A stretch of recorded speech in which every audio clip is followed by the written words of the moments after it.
Minister Danny Kruger. Thank you very much, Mr. Speaker. It's good to hear the front bench being so positive about their white paper. Much of it we're pretty familiar with. Let's just look through some of these measures. The integration of employment and health support. We were doing that, Mr. Speaker, when we were in government. It was called Work Well. My right honourable friend led on that in government. The youth guarantee we've just been hearing about. What is that? Let me read from the white paper. It, I quote, brings together a range of existing entitlements. Very familiar set of policies. The fact is that their white paper is just a rehash of existing support and a bit of money with no conditions, no strings attached. But there's one thing that the last government was doing that this government is not, and I mean strengthening the conditionality for benefits. So she just said that she'd continue the sanctions that existed, but let me ask the Minister, what new measures will she introduce to ensure that people who can work will work?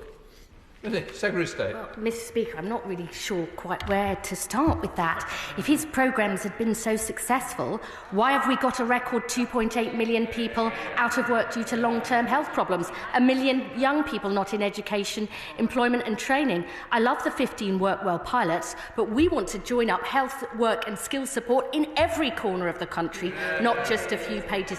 And there will be a different approach for young people under our youth guarantee. The opportunities people need, but the requirement to take that up, not only for those on unemployment benefit, but for those young people who can work, who are currently not because they're out of work due to a health condition.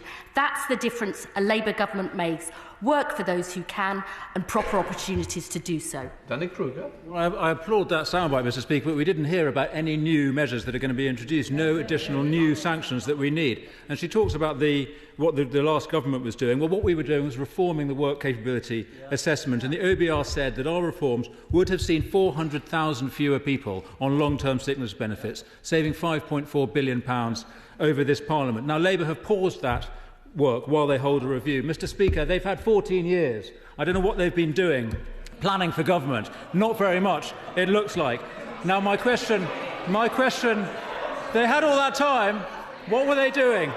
Their plans, I don't know where they are. So let me ask the Minister this. The Chancellor is counting the savings to the welfare budget that our party would have delivered. So will the Minister commit to actually implementing the reforms themselves? And if not, how will she make the savings that she's counting on?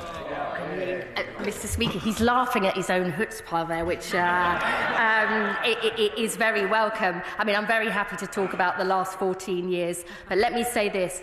The work capability system assessment isn't working. It needs to be reformed or replaced. That's what we said in our manifesto, and we'll be bringing forward our proposals in a green paper in the spring. But that has to be part of a bigger programme to help people with long-term health conditions and disability get into work. That's what our Get Britain Working white paper does, and I'm very happy to discuss it with him more in future. Liberal Democrats.